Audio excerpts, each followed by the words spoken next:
Noong isang linggo, lumutang sa internet ang kanyang mga larawan. Bugbog sarado at halos hindi na makilala.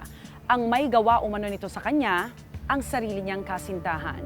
Kamustahin natin ang lagay ng singer at anak ng nag-iisang Pinoy music icon na si Freddy Aguilar.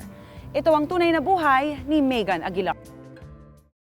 Usapan ngayon sa social media. Binugbog umano si Aguilar matapos niyang putulin ang relasyon nila ng kasintahan. Paulit-ulit niya akong hinahawakan, na pumipiglas akong wag niya akong hawakan hanggang sa na-bear hug niya ako. Tapos yung pagkadiin sa akin, hindi na ako makahinga. Taong 2012 nang mag-live-in ang singer na si Megan Aguilar at ang karelasyon niya noon na si Ali Sanchez. Noong una, mabuti naman daw ang takbo ng kanilang pagsasama. Actually, si Kuya Ali, mabait naman siya. As in, napakasanto ni Kuya Ali. Napakabait niyang ama, asawa.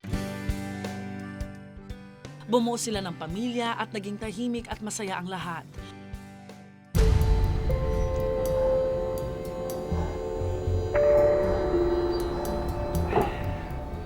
Pero nang lumaon, tila ipinakita na raw ni Ali ang tunay niyang kulay. Puro alak ka na naman. Hindi ka pa nga kumakain eh. Ay, pagod na ako! Ang madalas na pagtalunan ng dalawa, ang pagiging lasenggero umano ni Ali. Lasing ka na naman eh.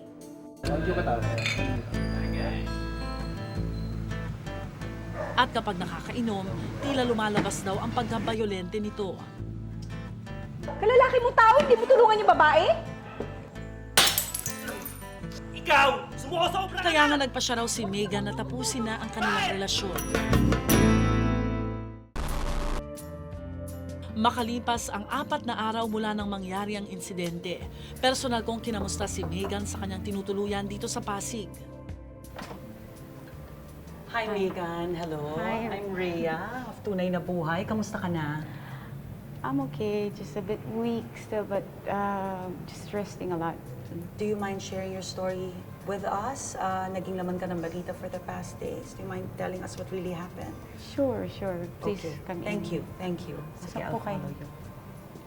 Megan, itong tahanan kung saan ka namamalagi nakatira, matagal na ba kayo dito? At ito ba yung tahanan na pinuntahan mo simula nung... Kasi nabalita din yun nung umalis ka sa poder ng tatay mo. Yeah. Ito na yon. Ayun, nahanap namin itong lugar na to.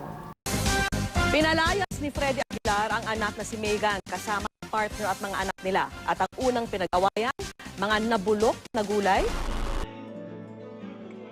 Matatandaan na noong Mayo pa lang, napabalitang pinalayas ng Pinoy music icon na si Freddy Aguilar ang sarili niyang anak na si Megan sa bahay na kanilang tinitirahan. Lalayasin ako dahil sa gulay. Mga anak ko, can you believe? Tapos yung magulang ng babae, binila ng bahay. 6 months old, tsaka 3 years old. Pinabayaan mo kami umalis, pinigilan mo ba kami? Hindi eh. Ayon kay Megan, hanggang sa ngayon, hindi pa rin daw sila nagkakaayos ng kanyang ama. Sa lahat ng ito, Megan, nakausap mo na ba si Freddy Aguilar?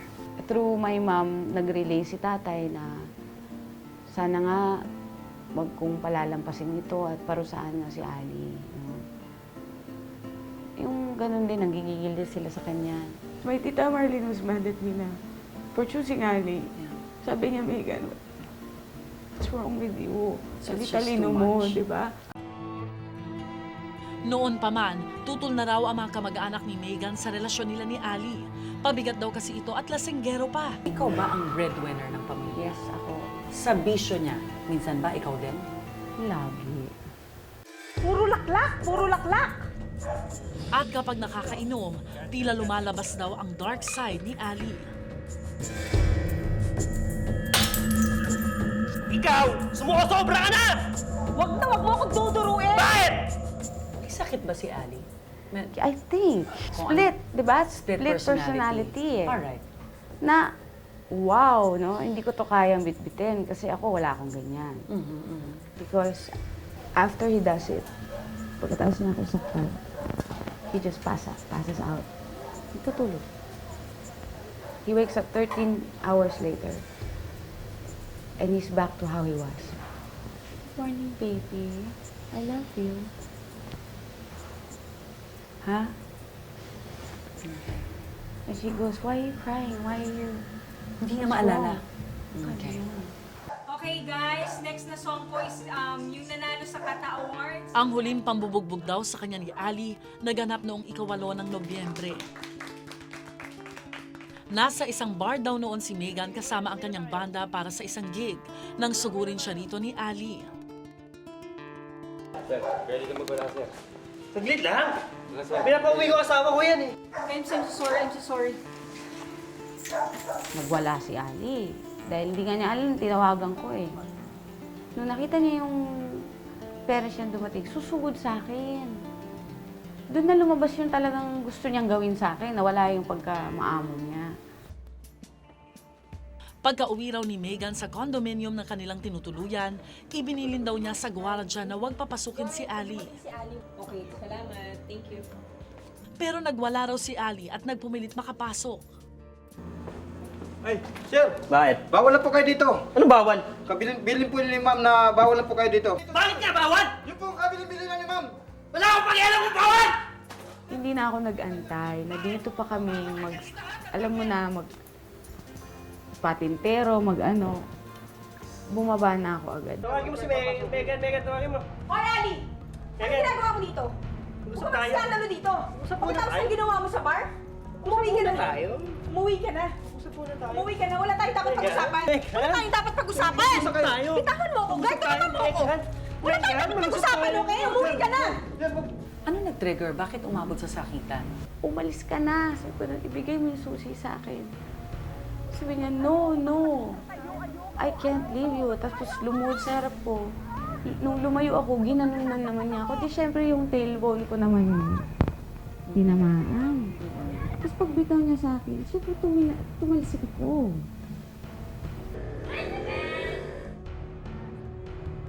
Mabuti na nga lang daw at nakatawag ng pulis ang kaibigan ni Megan na si Maria. Dahil kung hindi, baka mas malala pa raw ang kanyang sinapit.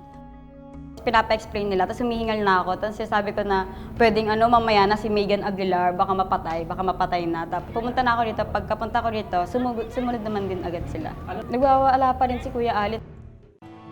Nagtamo si Megan ng mga pasa at pilay, kaya nga kinailangan niyang magsuot ng neck brace. Sinubukan naming kunin ang panig ni Ali, pero hindi ito nagpaunlak ng interview sa amin.